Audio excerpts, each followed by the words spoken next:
Sure. Yeah. Or Follow along now. Let's get we going with it. are pulling. I'll be honest with you. We are pulling ourselves out of one of those Portugal bureaucracies today. We have been trying to change over the utilities from our old apartment to our new apartment, and it is literally Like pulling teeth. it's crazy. It's crazy how difficult something so simple should be. Anyway. That is not what we're going to talk about today, but it is real life, And it that's does what we. explain why we've upgraded from coffee to wine. This is true.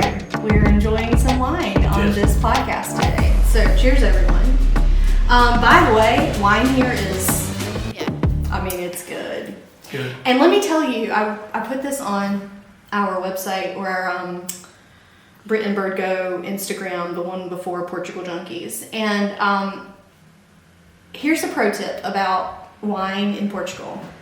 When you go to a restaurant, how much is a glass of wine? A glass of wine? Yeah, a glass of wine. Anywhere between 4 and Maybe 9 euros. No. Well, you can still get it for 9 if you Well, really sure. want to. If you're in a touristy place, you Yeah. can pay kind of what you would maybe pay in the United States for a glass of wine. But in a non-touristy area here in Porto, it is not unheard of that a glass of wine is 3 euros. Yeah, for definite. For their house wine, and It's it's good. Yeah. I think It's the best a dream. one, again, getting away from it slightly, but the best one that we had was at the cave, and it was Yeah. a house A jug. blend, and it was a jug. It was like a litre or something. It was not house made, but it was No. a jug of wine. And it was absolutely gorgeous. Been trying to find it ever since.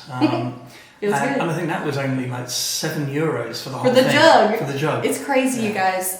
So I get back to my pro tip is always like, if you go to a place in Portugal, any kind of restaurant, especially a place like that where you have a really affordable like house wine, go ahead and try that Don't first. judge it just because it's the cheapest. That's exactly right. Because if you saw that in the United States, you'd be like, oh, that is shit wine, right? And you would never order it. Yeah. Here, It's a pro tip. I really have not found many house wines that No, have, they're not good. like, I certainly haven't given it back. So, That would just be plain rude. let's just play Anyway, we Anyway. digress.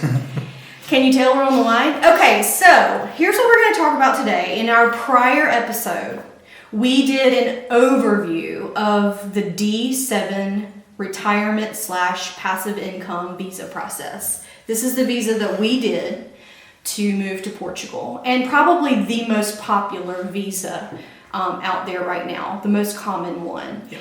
And we promised to come back and actually talk about, in specifics, the requirements of the visa and give you some tips and tricks and some experiences that we had about those elements so that you get the bigger picture earlier than we did. Because I feel like, and I said this on the last episode, I feel like we didn't have the bigger picture of the why they require some of these things. And if I had known that, I think it would have been an easier process of like putting your best application forward and showing yourself as best as you can appear in an application when someone's trying to give you a visa or not. Yeah. So we're going to talk about that today. We're going to talk about 4 requirements. And we did not do these in order. Okay, so like you'll see checklists out there on the website for VFS Global about what they require. It may not be in the same order as the checklist. In fact, I know it's not, because we chose that this episode was going to focus on the 4 most important and kind of most complicated ones. So we're going to do the hard stuff first. Yeah, and I think if you can wrap your hands around or wrap your arms around These 4, you got a good shot. the others are more administrative. It's more of like a check off the list documentation Yes. than creatively putting your package together to kind of present yourself Absolutely. for the visa. So, a couple of things before we get started again. Very similar to the prior episode. This is for a D7 visa only and for people applying from the United States. The qualifications and the requirements I think would be the same if you were applying from a different country, but we don't know where you go to get those kinds of things from different countries, and so we're not going to speak to that. We can only speak to our experience right now as American citizens applying even though he's from America. English, but he became an American citizen before we left. Yay! He got his naturalization and was like, peace. Yeah. Anyway, Just collect another passports. Just collect digression.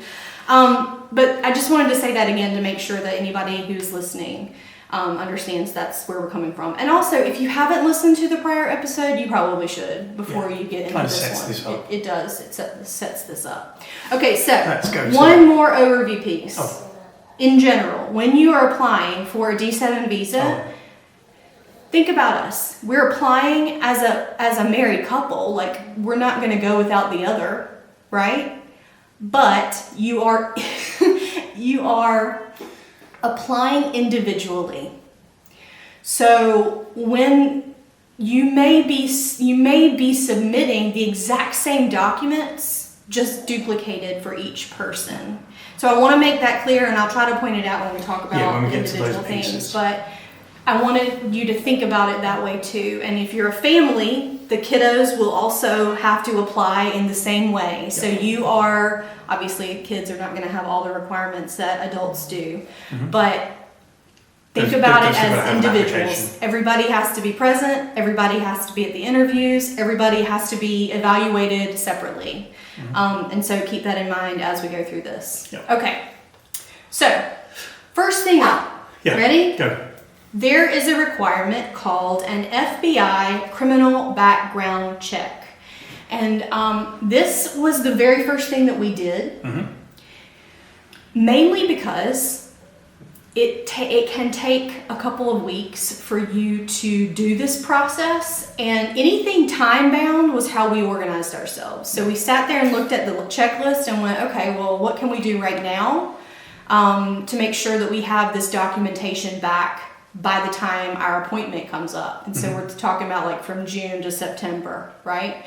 So this is why we're telling you about the FBI background check first, is because it's one of the first things basically they say it can take a couple of weeks, and then some people say it can take longer than that. So again, everything's fluid. It done. It's got a 6-month lifespan. Yeah, your actual certificate. So basically what they're going to do is you're going to go to a USPS location.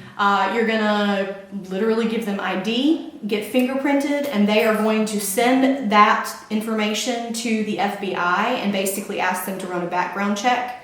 And so basically that's what you're wanting to provide a background check as part of your application. Yeah, it's a requirement. So when we did this, we ran into a little bit of trouble because number one, we had to find the USPS locations that actually provide the service. So not everybody does. So that's the first thing I would research. Check on that.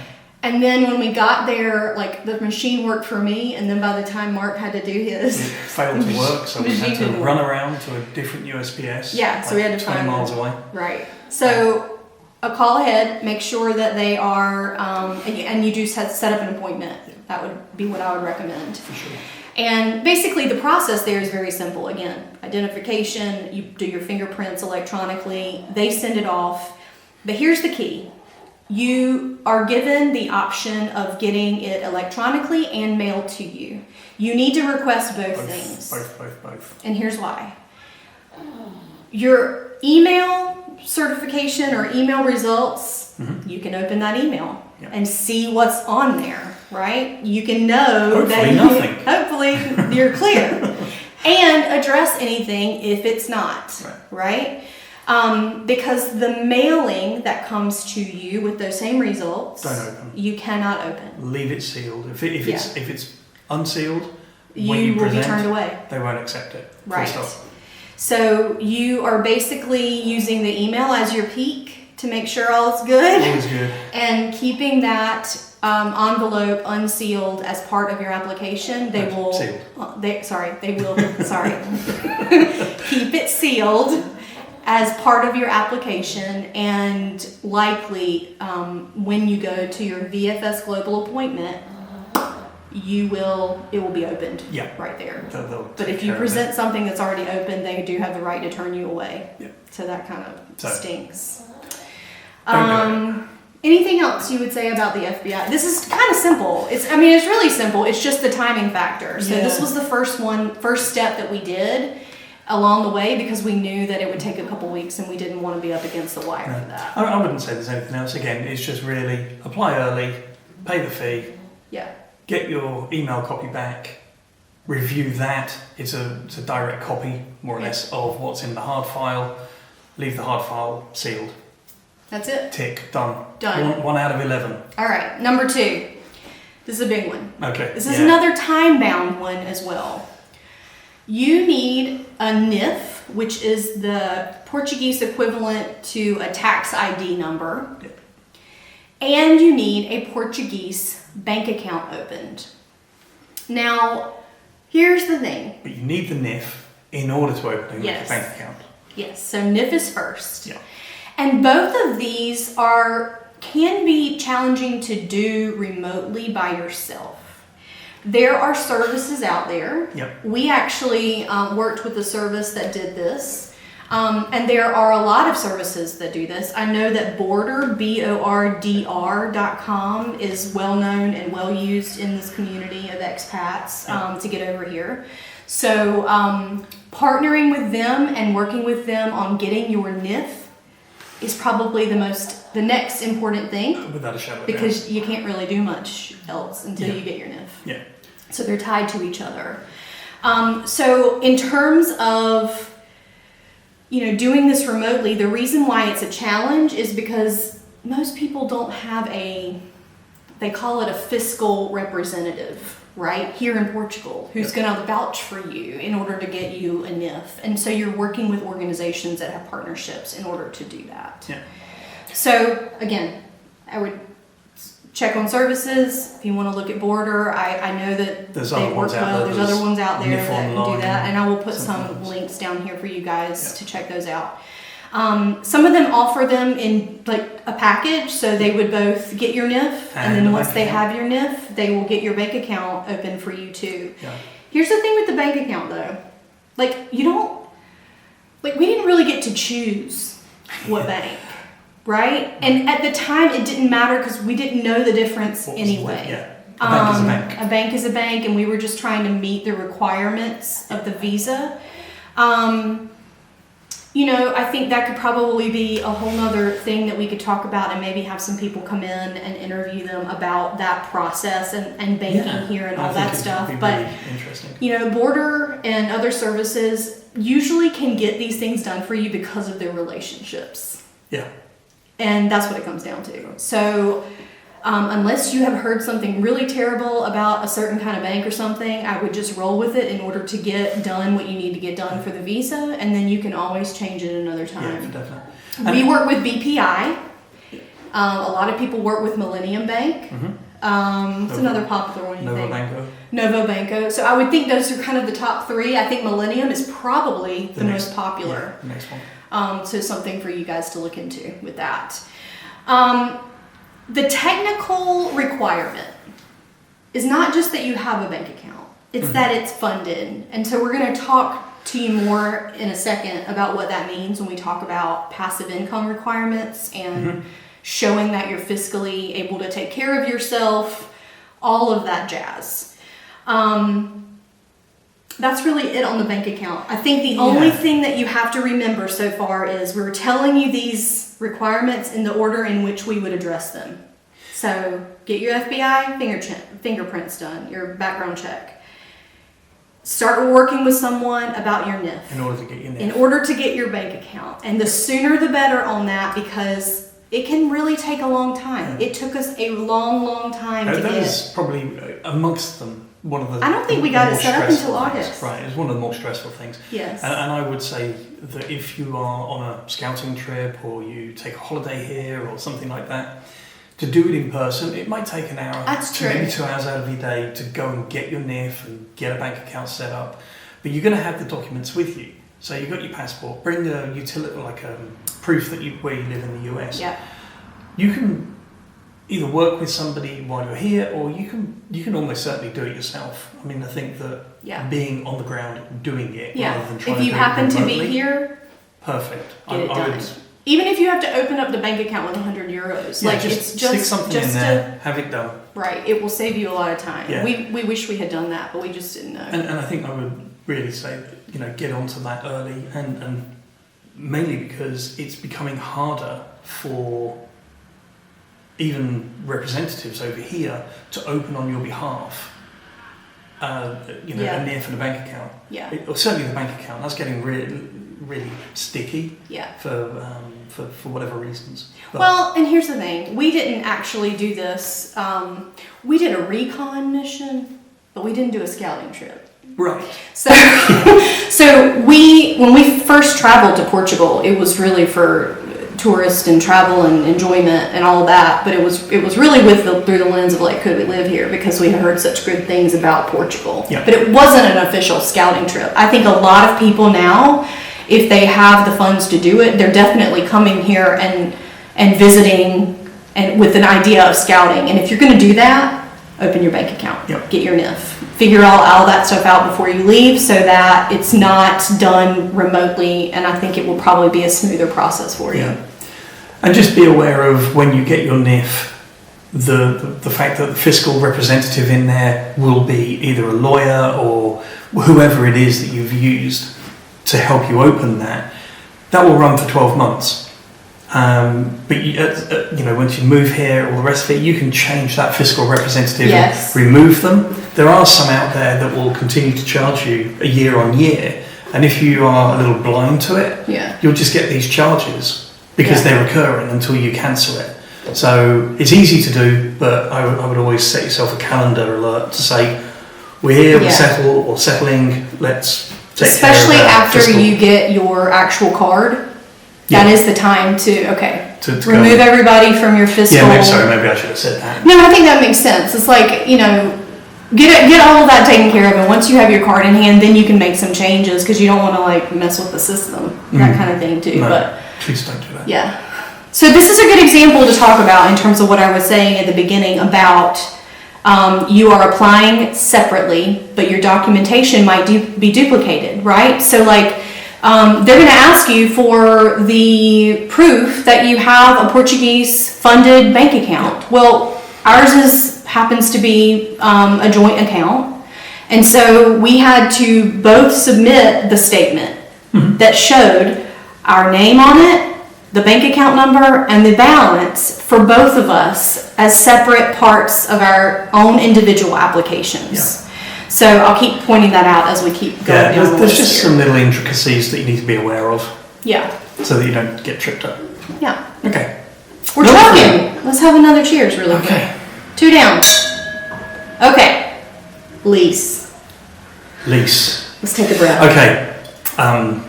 Start off with, here's where don't make the same mistakes we made. Or mistakes. This is true. For sure. Although we're going to talk about this in a future episode about our big mistake, but we can brush on that here. Yeah.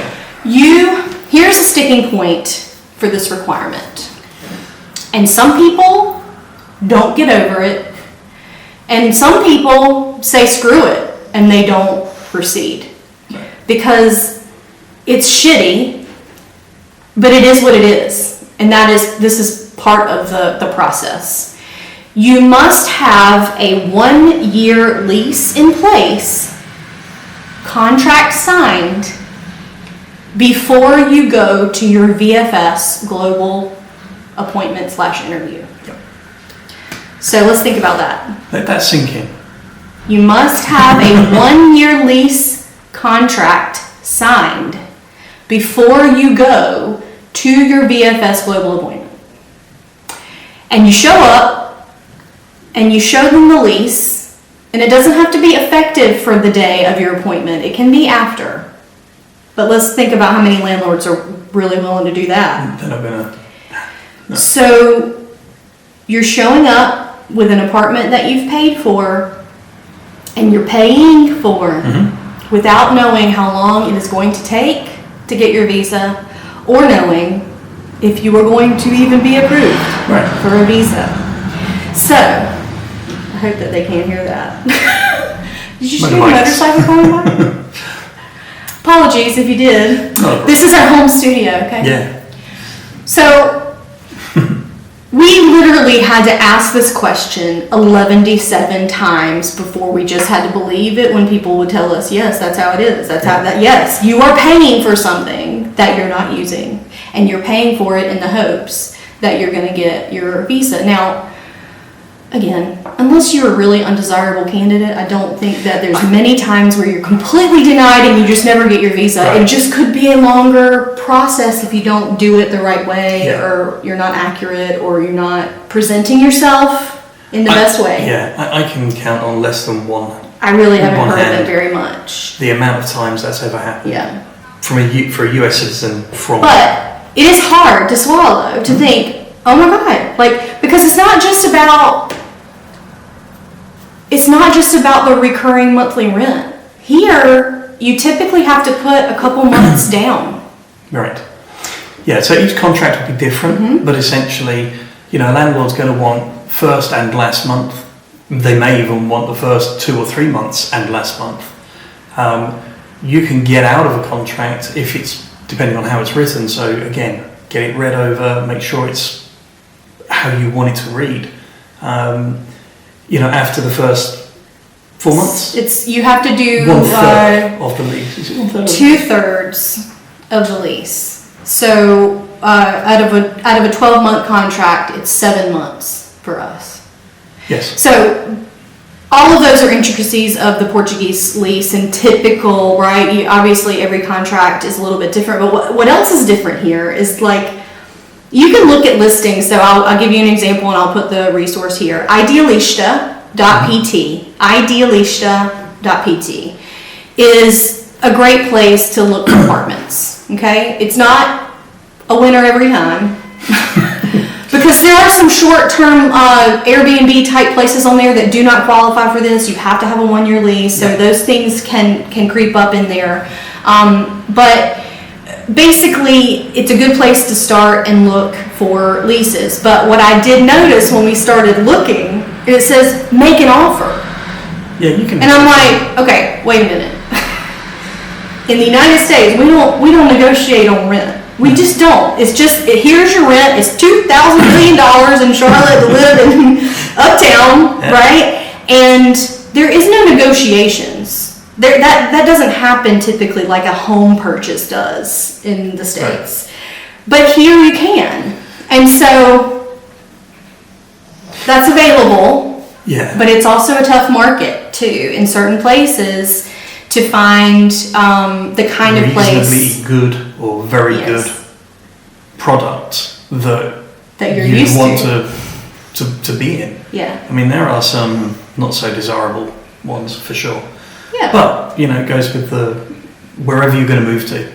I'll also say this is the biggest part of the affordability factor that people always talk about Portugal. And the fact that we talk about it all the time, because there are parts of this country and the economics of how we have moved here that are absolutely more affordable than where we were living. 100%. But when it comes to the lease, and it comes to a place like Porto, second biggest city in the country, people talking about how you can get an apartment for 800 euros a month, I'm going to turn my head like, really? Sure, they might exist, and they might exist further out from the city center, and they might not have one modern amenity included at all, and there's all the things, right? So I want to level set that. Yeah, for definite. For sure. You can go on idealista.pt and find out for yourself what you think you are willing to live in versus the pricing. Yeah. And the further out you go, and the more rural and the more village-like, the less expensive, there are absolute steals compared to maybe where you are. Amenities and such. Everything is so fluid when it comes to the word affordability is all I want to say. And the other thing I would say about Idealista and any of the real estate formats that are out there or portals that are out there is they're not always up to date. You can find something on there that's, oh my God, that fits me great, and you apply and you talk to the agent, and that's a completely different thing. I'm not going to get into that, but it was taken maybe 2 months ago. It's not updated. It is nothing like the MLS or the listing services that we're used to. Yeah, they don't exist here. They just don't have it like that. As former realtors, I'm not getting into that on this because we're talking about a lease, but the real estate is a different animal. Yeah, but I do know that we will do an entire episode just about apartments and leases and services. This is what I'm going to help people. Yeah, this is what we are actually starting to help people do in Porto if they decide they want to move here. We're helping them find apartments. Yeah. So, but more on that later. Yeah. I wanted to level set the whole lease thing and the rates and the affordability and all of that. But for the purposes of the D7, you have to have a lease in place. It has to be at least 1 year contract. Yeah. And that's not negotiable. Yeah. It just is what it is. So they don't look at Airbnb.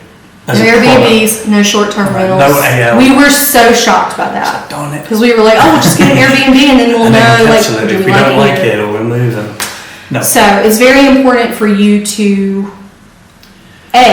work with someone that you like and trust, that like us that are here if you want to do that, or work with a service. There are services out there who get your NIF, your bank account, and help you find a lease. So all of that can happen. It just is who you gel with and you want to work with. Yeah. Okay, so anything else on the lease? I think would be the dead horse. Yeah. Okay. I think it's upside down now. We are going to do more on our choices and mistakes that we made in our first apartment in another episode. Yeah. We won't leave you with that story. We'll leave you hanging, just waiting for more information about the mistakes you made. Because there was a big one. Okay. Yeah. All right, ready?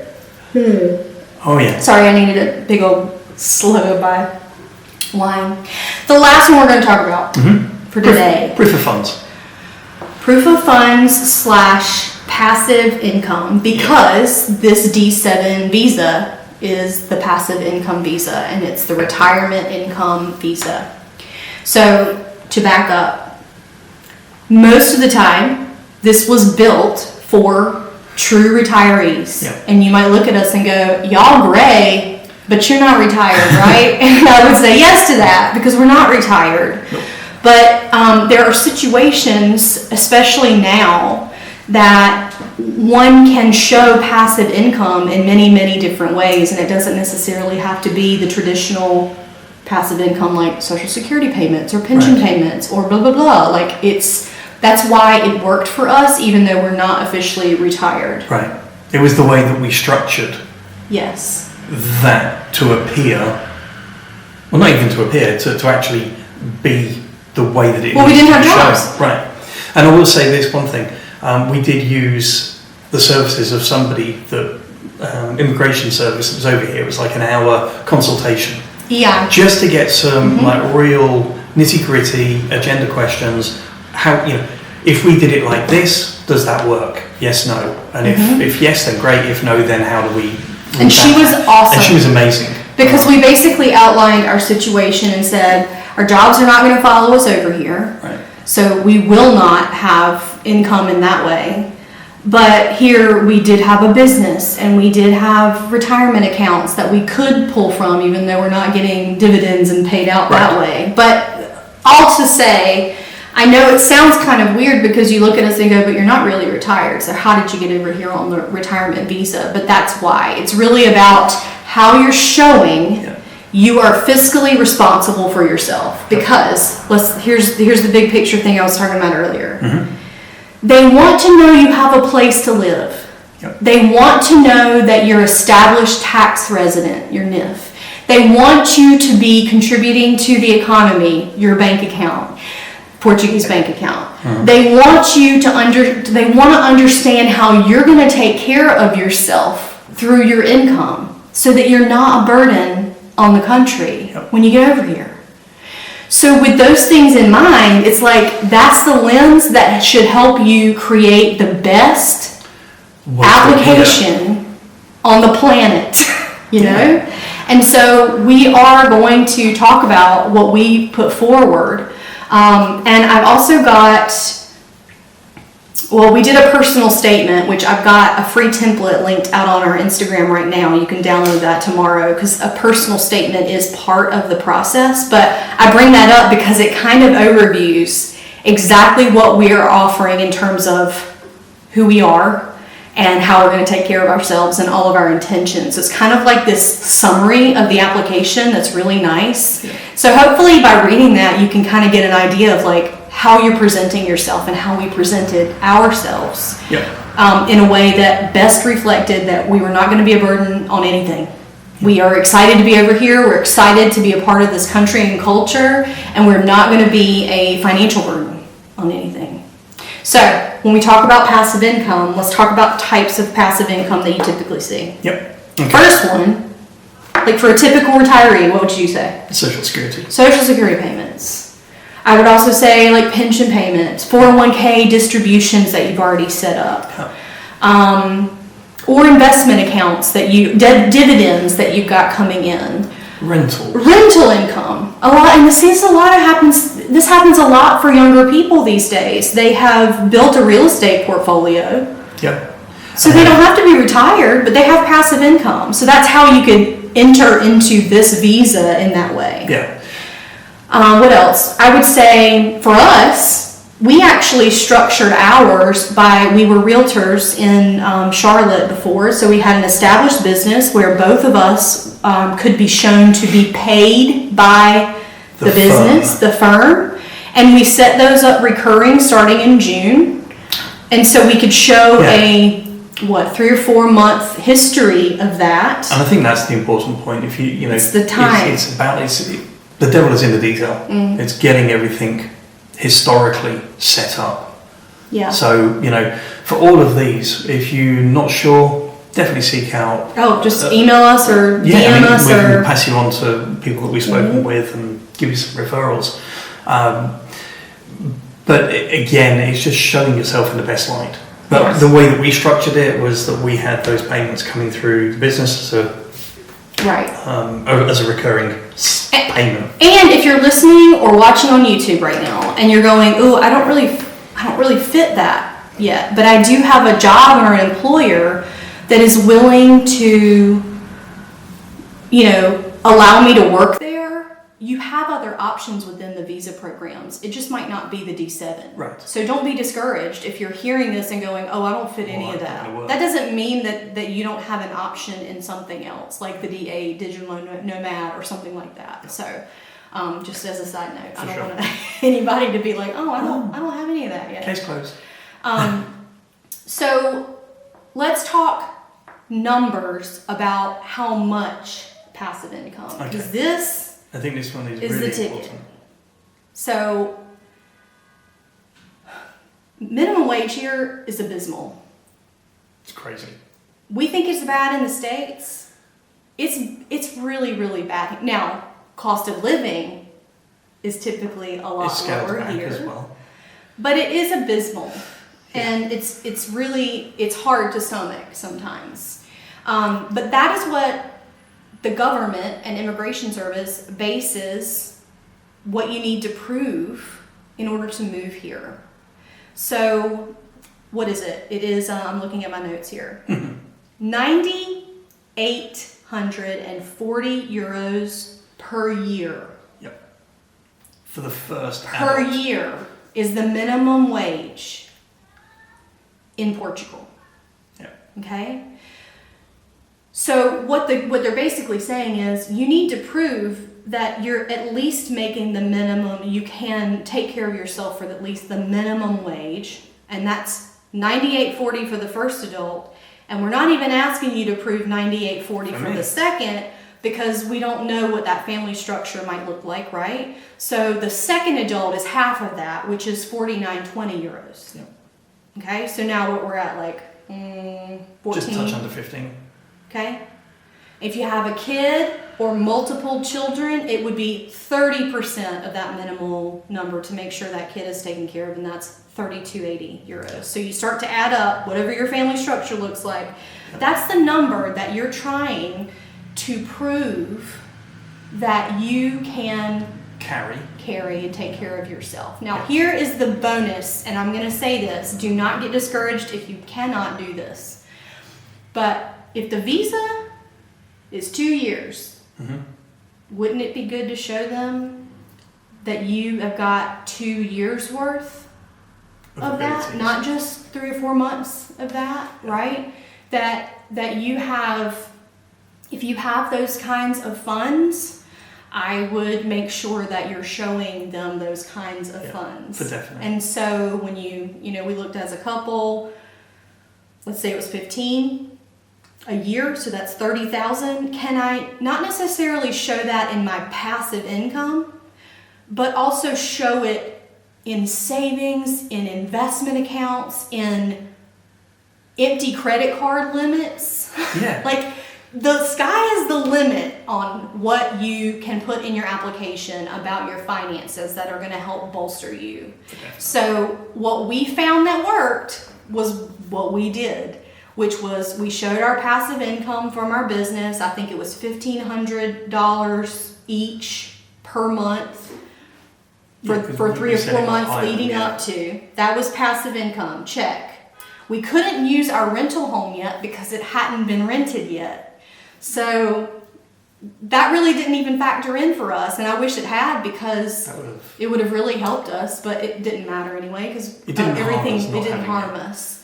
But you would have to have an existing rental, right? We were going to rent our house after we left, so that really wasn't in play yet. Right. Your dividends, anything like that, passive income. But then show them, open up your portfolio. This is the time to show whatever you have in savings, checking, 401k, pension, retirement, investment accounts. Don't be coy. Yes. You want them to look and go, oh, even if things go awry, they have backup plans. This is a home run on that piece. So that's what we did for ourselves. And I think... And that's what we would say. To do for you. I mean, there is a minimum requirement, and that's all minimum is all you need to prove, but I think anytime you can prove more than that is going to make you look even better in the eyes of Immigration Service that's making the call. And the person that we spoke through the immigration lawyer, as it were, was you can do it on that as a minimum requirement, but if you can show it more, show it, and I think that would be the top tip. Yes, 100%. Anything else you would add about passive income? No. Again, you're showing individual records of this. So Mark would show his investment account with his name on it for his application. And I would show my 401k that's been in existence with my employer that has my name on it. Even though to us, the way we structure our lives is very much a joint effort financially. Yeah. Because his name was on his and mine was on mine, we just use those in our separate accounts, our separate applications. Yeah. In that case, right? Because my name whether was we're on individually his sat name. and when it was joined, we right. cross them over as well. But you're trying to make yourself look as positive as possible financially. So I would say don't be afraid to show them whatever it is that you want to show them. Not just the minimum that they're asking for, but think about it through the lens of what are they trying to make sure of in order to say yes or no, and what they're trying to make sure of is that you are not going to be a financial burden on this country when you move here. And the stronger you can show yourself, then that's just going to add more value and weight to your application. Absolutely. Okay, but I will say this as we wrap up. So we talked about FBI background check. Tick. We talked about, what was the second one? NIF and bank account. Mm-hmm. We talked about lease. And we talked about your financial proof of funds, passive income. Yep. Those are the 4 most important things on the list of 11 or 12 things that we're going to talk about in terms of your application. But we're not going to talk about it today. We're going to do a part 2 of this and talk about the remaining requirements that are part of the D7 visa process. But I will say this. Look, we are here to build a community and be a resource for people. If you have specific questions about your situation, we are available for one-on-one consultations. You can go to Instagram and book with us right there. You can also send us a DM. We are absolutely an open book about whatever we know and can share that can help you decide, make some decisions, understand your situation, because I feel like that's the challenge here, is that everybody's situation is going to be a little bit different. Yeah. And you have to, again, I'm hoping that now that you know the bigger picture about what they're really looking for, you'll be able to look at yourself and go, okay, how do I present ourselves, our family, in the best way in order to get a positive response from them? And the other thing I would leave this on is the fact that these 4 points, I mean, maybe not so much the FBI check, but certainly these other 3 big subject pieces, we can talk about them quite easily because we spend so much time trying to understand it ourselves. Yeah. And there isn't there's no quick fix. You're going to have to go through it to achieve what you want. But again, it's we can talk about it nice and simple, but it's not a simple subject, each one. Right. I think when you don't know what to ask, you don't know what to ask if you don't know what to ask. I felt like that most of this process. Yeah. And now that we're mainly through it, it gets me really jazzed to be able to intelligently speak to it. Not saying we know everything, please don't take it that way, but we do know that we've learned a whole lot. Yeah, I mean, this is not financial advice, this is not legal advice. And we did work, and we will listen. We are going to link every resource that we used. There's a great Facebook forum called American and Friends PT that has been instrumental in helping us. We worked with a lawyer here, and we continue to partner with him, and we will link him below as well. We had him look at our lease, right? And we paid like 90 euros just to have somebody to look at it and make sure that we were reading what we understood we were reading. And we got him to change it to things that we wanted. Yeah, made suggestions for us. So anyway, we will link anything and everything that we can here, and we continue to be completely available to you guys as you move through the process, or you're even just considering it, because it sure is worth it. Mm-hmm. I will say this, I know we have talked about the ups and downs and how, especially on the other episode, it's not for the faint of heart, this process, but once you are through the process, to be in this country and to be like starting kind of a new life in Europe, it's just so worth it in retrospect. It can be so frustrating and so painful and so like I want to rip my hair out because I don't know what to ask. I don't even know what questions to ask. Who do I even ask? And that's why we are here and doing Portugal Junkies, is to be that resource and help for other people as much as we possibly can be. Anyway. Another motorbike. It's a great podcast, basically. Excellent. Thank you guys. Tune in for the next episode, because we're going to continue to go through the other requirements that are probably not quite as important or complicated, but I want to make sure we touch on those. They still are a make or break piece of it. You got to include them and put yourself in the best light in terms of the application and all that stuff. So definitely. We'll see you next time, guys. Cheers, baby. Cheers. Cheers, y'all. Cheers. Listen up, future expats. For more content about our move, the visa process, Portuguese culture and destinations, and tons of support resources for your own decisions and potential move abroad, follow us on Instagram and TikTok at Portugal Junkies. Stay in touch and help us reach more people by subscribing here and following us there. Cheers, y'all!